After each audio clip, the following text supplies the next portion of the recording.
The level of expectation at a World Championships is high. The pressure on young shoulders immense. There comes to a point where you get pushed to your limits, not realising that, hang on a second, you're really not okay here. Christian Cox was 17 when he won the competition in China in 2016. He was part of the men's 4 Junior Acrobatics team, but training for the trip took its toll. I was so manically depressed. I'd go into the changing rooms, I'd start, just self-harming, punching the walls. It was visible to the coaches, they could see. One of my coaches said to me, like, look, you've got to do what you've got to do. If that's what it takes to, be world champion, then you've got to do it. Looking back on it now, it's kind of like, whoa, hold on, you should have completely taken me out of there, or you should have said, look, honestly, gymnastics isn't for you. Chris's former club was Richmond Gymnastics, where those within it had a duty of care to him. They insist they were unaware Chris was self-harming or having suicidal thoughts, and that the allegations are untrue. They also say they maintain detailed health and safety and safeguarding policies. But under British gymnastics guidelines, a coach must provide a written report of the incident to the relevant welfare officer. And where appropriate, a parent or carer should also be informed. Chris's parents say they weren't. And despite his state of mind before the competition, Chris wasn't stopped from going. His team won, but at a cost. On the plane on the way back from China, I got all the paracetamol, all ibuprofen in my bag.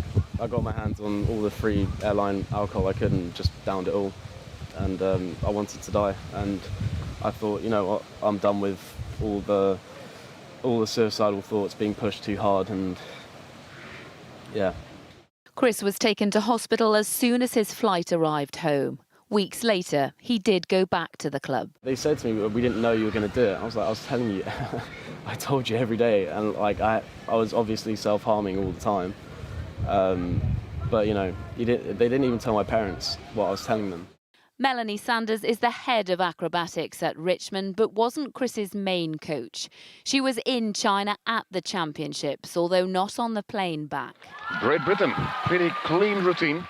But she is chairwoman of the National Acrobatics Technical Committee within British Gymnastics, responsible for the welfare of acrobats. Yet the organisation says they have no record of any complaint being formally made to them regarding these claims or the coach. And there are other similar stories from former elite gymnasts within the world of acrobatics.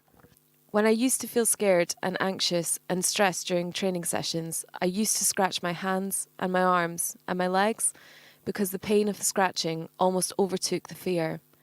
My coach would take notice of it, but she'd tell me to stop doing it because she didn't want other people seeing that. This young woman trained from the age of 11. What she said to me and how she treated me still affects me to this day. I've suffered with depression and anxiety because of how she treated me. She's ruined my life. Did you ever believe that there was a process in place to protect you? No. British Gymnastics is riddled with the coaches. There's no way you can make a complaint without them finding it out and covering it up. I couldn't trust British Gymnastics in taking my case because of the backlash that would come back on me and my family. British Gymnastics says any mistreatment of gymnasts is inexcusable and urges any athlete who feels they have been mistreated to report it. But so many of those who competed for the organisation no longer trust it and want to reimagine a governing body that protects children, first and foremost. Lucy Watson, ITV News.